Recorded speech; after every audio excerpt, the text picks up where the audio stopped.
FIFA 23 Team of the Season is fast approaching and my preparation is already underway. I'm in full pack grind mode, and if you really want to take full advantage of Team of the Season when it is released, then this is what you really should be doing. But before we do get into the video, if you want to get some very easy coins which will really put you ahead of everyone else, then there is no better place than SkyCoach. SkyCoach offers cheap, fast and reliable FIFA 23 coins. All you need to do is place your order to select how many you want, the platform that you play on, and within just a few hours you will have those coins added to your account. And my recommendation is not to do anything with them just yet. Of course, you can go and use those to grind through FUT Draft in order to get packs so you can increase the overall value ready for Team of the Season, or you can place them in investments so that you can actually increase your overall coin balance ready for once Team of the Season is released. You will then have even more coins available. So if you're interested, there is a link in the description down below, and if you use Fnatic at checkout, you'll also get 10% off.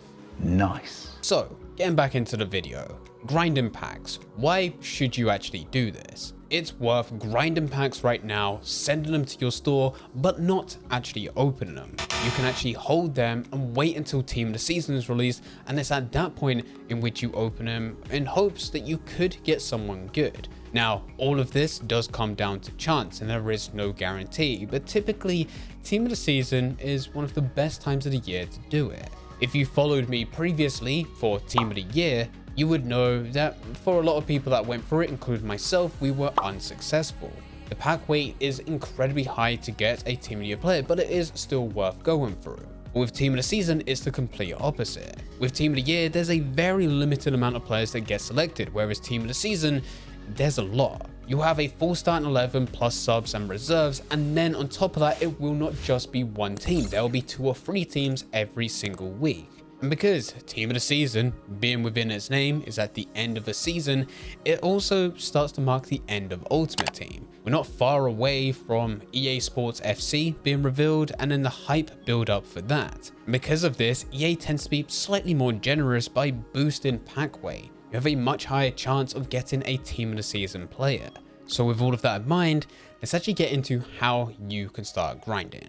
And let's start off with the most obvious. This is by playing through games. On a weekly basis, you should be going through the various different game modes, but you do not want to spend too much time on each one. You want to try and get as many packs as possible.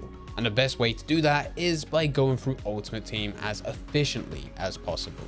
This means with Division Rivals, you're either going to win 4 or win 8. Nothing less and nothing more. If you get 3 wins, awesome, you've won 3 games, but guess what?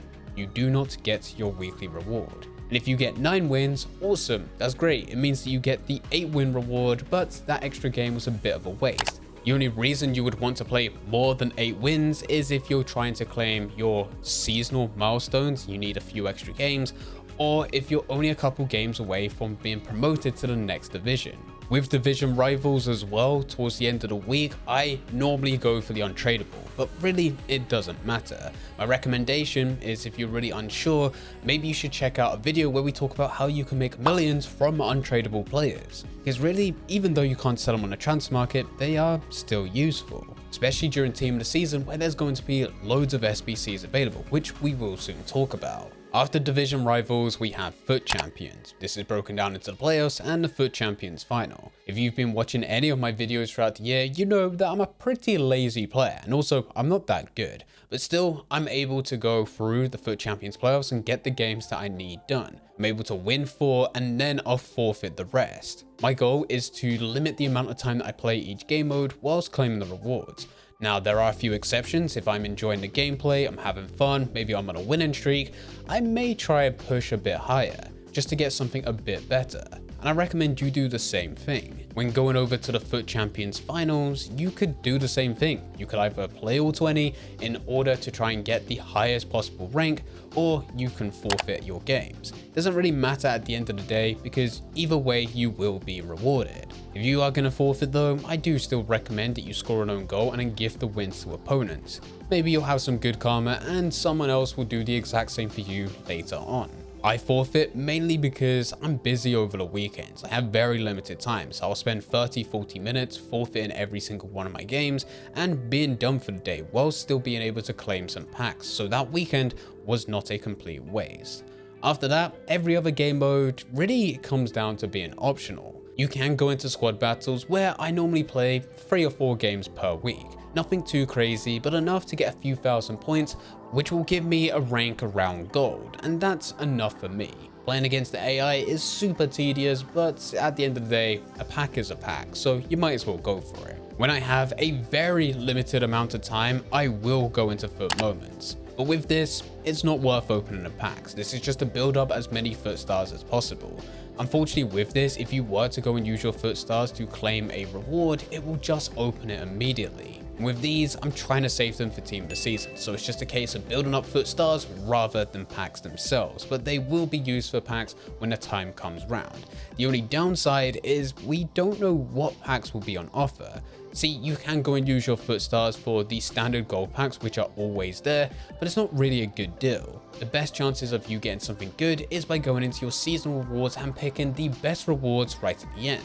But because they're based on seasonal rewards, it does mean that they change every 50 days, and well, we're not sure what's going to be available throughout the whole of Team of the Season. This is how you can claim your packs through playing games, but it's actually not the best way. The best way is arguably through your objectives. Now with objectives, it will require you to go through different game modes, maybe even some that we have already mentioned, but in most cases, it will probably require you to go through friendlies. Friendlies itself is not rewarding, but if an objective is linked by it and you can complete multiple objectives at the exact same time whilst going into a single friendly game, then it's definitely worth doing so. Now this does also depend on the challenge, but typically it's something along the lines of score goals with a certain nationality, league, or player from a certain team.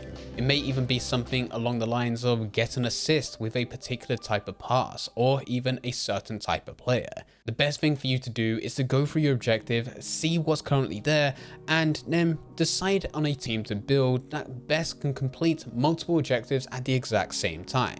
Now, as said, most of the time it will require you to go through friendlies, but there are times in which you'll need to go through division rivals, squad battles, foot champions, you name it. And if that is the case, that's the only real time in which you should go back to these game modes in order to play through them, because it brings a much bigger reward than just the weekly rewards themselves. And of course, last but not least, we do also have squad builder challenges. Another incredibly easy way in which you can get packs. But the problem that most people find, especially at this time of the year, is that they end up trying to stack as many packs as possible, which is the whole point of this video, and then run out of players to actually submit within SBCs. Because you've got no source of players, there's no way in which you can complete these challenges to get even more packs. And because you're not opening those packs, it just becomes a bit of a dead end. This is where balancing really does come into play. You need to be going through all of those games that we talked about earlier.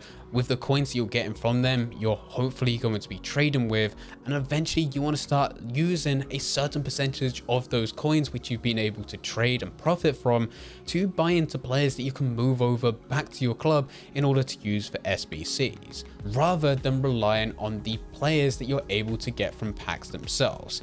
I know it becomes a bit of a struggle. The easiest way to go through this, but it's also very time consuming, is to go through the bronze pack method in order to get around the idea of having to trade to build up coins and then use those coins to buy players, but only a certain amount of them to then send over to challenges. With the bronze pack method, you sort of skip the part in which you need to trade. You'll open a bronze pack for 750 coins, and not every single pack you'll be able to profit from, but after opening 100, 200, you'll probably be able to make a good amount. Packs will pay for themselves. With the players that you store to your club, you'll need to upgrade them, but in order for you to get a single gold pack, you need about 200 to 300 bronze players. This is because you'll need to get 11 players just to go and get a 2-player silver pack, but unfortunately that 2-player silver pack is not enough to go through the silver upgrade. You'll need to do this several more times. And that's when you can open them to get common gold players. But unfortunately, with common gold players, it's still not enough for you to go into a full gold upgrade where you're able to get 2 rare gold players.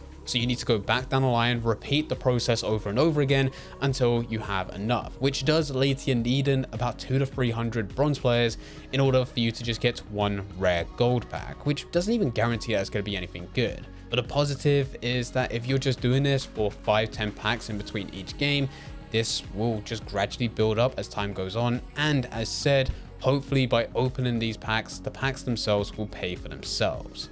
But either way you look at it, with SBCs, you need to have players. And when you're not opening packs, you need to figure out another way in which you can do it. Either by going through the bronze pack method or something similar, or even just by trading to buy players off the transfer market and send them back across. But anyway guys, here is every possible way in which you can grind FIFA 23 packs for Team of the Season. If you do have any questions, then please feel free to leave them in the comment section down below. But anyway guys, I hope you guys did enjoy. If you did enjoy, don't forget to leave a like and subscribe. But for now, I'm going to see ya.